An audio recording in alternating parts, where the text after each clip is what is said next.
going to make a distinction. What motivates a founder, Mark Zuckerberg is bloody rich. Elon Musk is bloody rich. Like, these guys are really, really, really, really wealthy, billions and billions. And they still work probably harder in some ways than they did 10 years ago. What motivates us evolves over time. I imagine in the beginning it's about survival and about like, I have to support myself, my family. And so there's a monetary survival instinct that is in all of us that makes us want to work hard.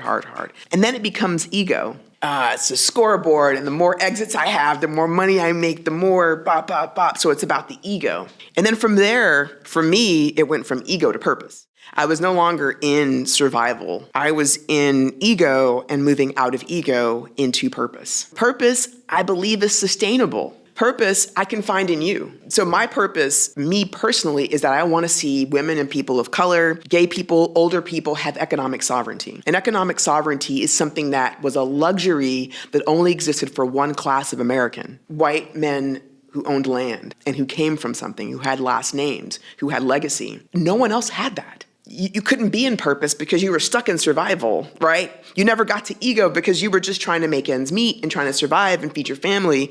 But then once enough people get to ego, we can now look towards purpose.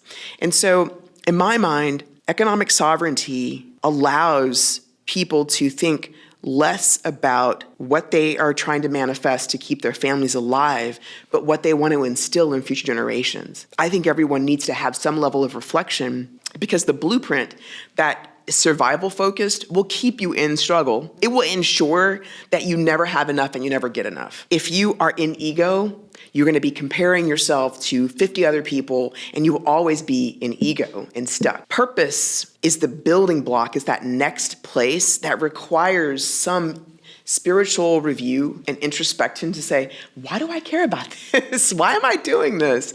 And so that's the evolution of going, in my mind, from the amygdala and moving to the frontal cortex, right? It's from going from that back of my brain, which is so driven, which is so negative, which is so comparative and unhappy and always like, well, I did that, but it wasn't good enough. And, to a place where you can go, wow, if I do this, and I treat my people, my team, myself this way, it will affect how other people do that. And so introspection is a necessity, because being stuck at either of those prior stages really limits happiness. But also, I don't think Mark Zuckerberg goes to work every day because he wants to be better than Elon Musk. I think he goes because he feels that there's some purpose in what he's doing, and it matters the way in which he's connecting the world through his products.